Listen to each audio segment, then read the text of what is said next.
नमस्कार दोस्तों, आपके अपने channel astrology and vastu by जेवी रमन में एक बार फिर से आपका स्वागत है।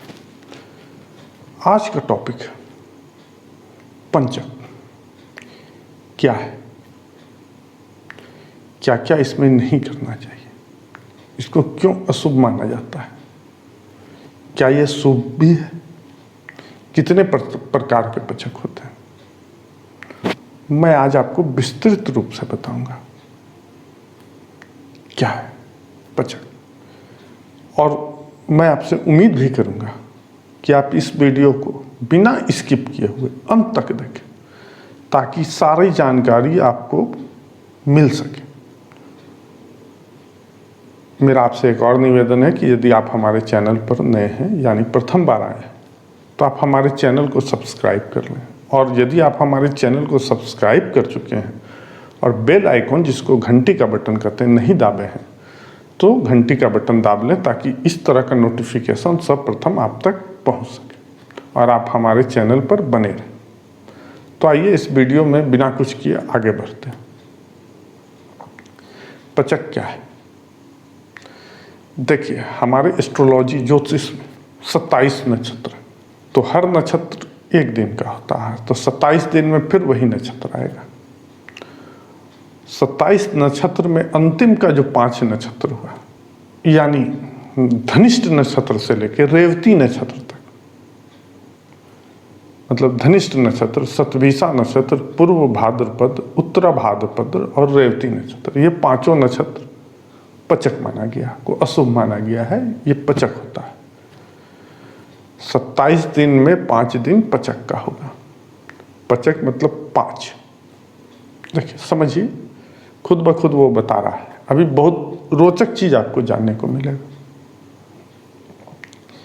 अब देखिए कितने प्रकार का पंचक होता है, इसको भी समझ लीजिए।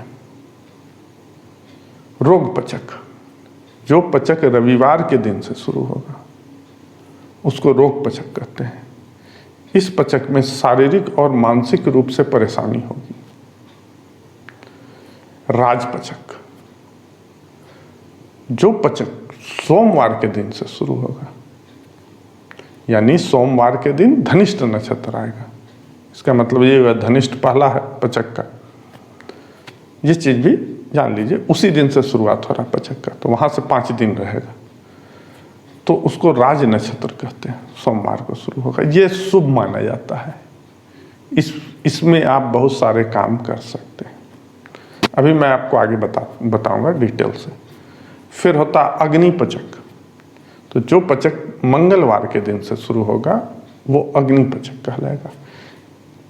कुछ काम वर्जित है, लेकिन के कोर्ट कचहरी मुकदमे के काम आप इस दिन कर सकते हैं, इससे आपको फायदा मिलेगा। उसके लिए विवाद में फंसने वाला जितना भी चीज है उस काम को आप निपटारा कर सकते हैं, उसमें आपको फायदा मिलेगा। चोर पंचक, शुक्रवार के दिन से शुरू होने वाला पंचक चोर पंचक कहलाता है। इसमें कोई भी लेन देन का काम, व्यापार का काम, शुभ कार्य करना मतलब वर्जित है। यहां आप धन की हानि हो सकती है। शनिवार को जो पंचक शुरू होगा उसको मृत्यु पंचक कहते हैं। ये नाम से ही डर जाइएगा। इस समय मृत्यु तुल्य परेशानी हो सकती है। कोई भी जोखिम वाला कार्य, वाद विवाद वाला काम ना करें, इससे आपको दुर्घटना की भी संभावना हो सकती है। दुर्घटना का भय रहेगा, चोट होने का डर रहेगा। तो ये 5 पंचक है। अब देखिए, धनिष्ठ नक्षत्र में पंचक का जो पहला नक्षत्र धनिष्ठ होता है उसमें अग्नि का भय रहता है। शतभिषा नक्षत्र में कलह की संभावना, झगड़ा झंझट विवाद बढ़ेगा। पूर्व भाद्रपद में रोग, अगर आपको रोग है तो वो रोग बढ़ेगा, रोग नहीं तो रोग हो सकता है, रोग की संभावना रहती है, रोग बढ़ने की संभावना हो सकती है। उत्तरा भाद्रपद, धन की हानि हो सकती है, धन का नुकसान हो सकता है। रेवती नक्षत्र, धन की हानि, इसमें भी। अब देखिए, पंचक में कुछ काम नहीं करना है, वो कौन सा काम है? लाश को जलाना, लेकिन अगर कोई मर जाएगा तो उसको आप 5 दिन रख भी नहीं सकते। तो वो काम तो आपको करना ही है, लेकिन उसके लिए आपको फिर जब लाश जलेगा उस समय 5 पुतला बना के साथ में जलाना होगा, उसका भी दाह संस्कार करना होगा, जिससे ये पचक का दोष कट जाएगा। और बाद में जब भोज का काम खत्म होने लगेगा तो उस समय इसका निवारण की पूजा भी होती है। दूसरा, दक्षिण दिशा की यात्रा। देखिए, दक्षिण यम का दिशा होता है। यहाँ यात्रा करने से आपको रोग, तनाव, भय ये बढ़ेगा, स्वास्थ्य के लिए हानिकारक, तो नहीं करना चाहिए। उसके बाद छत की ढलाई। अब अगर बहुत ज़रूरी, ये काम ज़रूरी नहीं है, इसको टाला जा सकता है, लेकिन अगर फिर भी करना चाहते हैं तो जो लेबर है, जो छत ढाल रहा है, जो मिस्त्री है, उसको मिठाई बांटे, मिठाई खिलाएं, उसके बाद छत की ढलाई करें। लेकिन कोशिश करें अगर टाल सकते हैं तो टाल दिया जाए। लकड़ी, ईंधन का जुगाड़, एकत्रित करना, इन कामों से बचना चाहिए। ये आपको नुकसान देगा। भय, आग का भय हो सकता है, इससे घर में आग लग सकता है। पलंग, चारपाई, ये सब चीज़ नहीं खरीदना चाहिए, और अगर खरीद लिए हैं गलती से तो इसका उपयोग पचक के बाद के दिन से करें, तो इसका हानि कम होगा या ना के बराबर होगा। अब देखिए, रेवती नक्षत्र में कभी भी छत नहीं ढालना चाहिए, ये चीज़ याद रखिए, नहीं तो घर में कलह, रोग, धन की हानि होगी। 5 नक्षत्र है जिसमें एक नक्षत्र आपका पचक का एक दिन रेवती नक्षत्र से होता, अंतिम वाला, उस दिन ये काम तो जरूर नहीं करना चाहिए।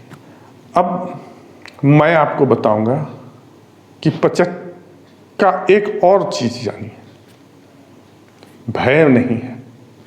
अगर इन 5 काम, जो इन कामों को जो वर्जित है, इसको छोड़ दिया जाए तो पचक का एक और अर्थ समझिए, रिपीटेशन 5 टाइम्स, 5 बार पुनरावृत्ति होगी।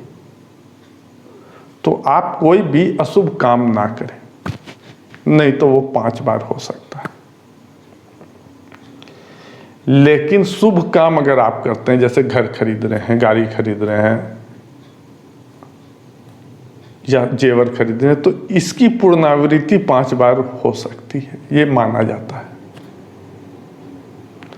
लेकिन अब देखिए, 5 दिन 7 दिन होता है, बुध और बृहस्पतिवार को अगर पचक चालू हो रहा है तो वो शुभ माना जाता है।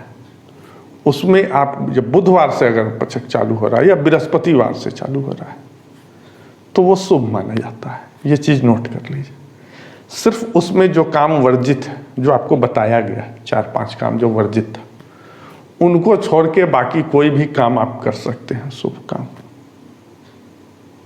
उस अगर बुधवार और बृहस्पतिवार से शुरू हो रहा है पचक, और उस समय आप घर खरीदते हैं, गाड़ी खरीदते हैं, तो आप 5-5 गाड़ी के मालिक होंगे, 5-5 घरों के मालिक होंगे, आपकी तरक्की होगी।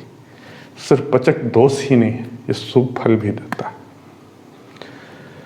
तो मुझे उम्मीद है कि आज का विषय आप लोग को पसंद आया होगा और आप लोग समझ भी गए होंगे। अगर आज का विषय आप लोग को अच्छा लगे तो ज़्यादा से ज़्यादा शेयर करें और लाइक करना ना भूलें। और इस वीडियो को अंत तक देखने के लिए आपका बहुत बहुत धन्यवाद।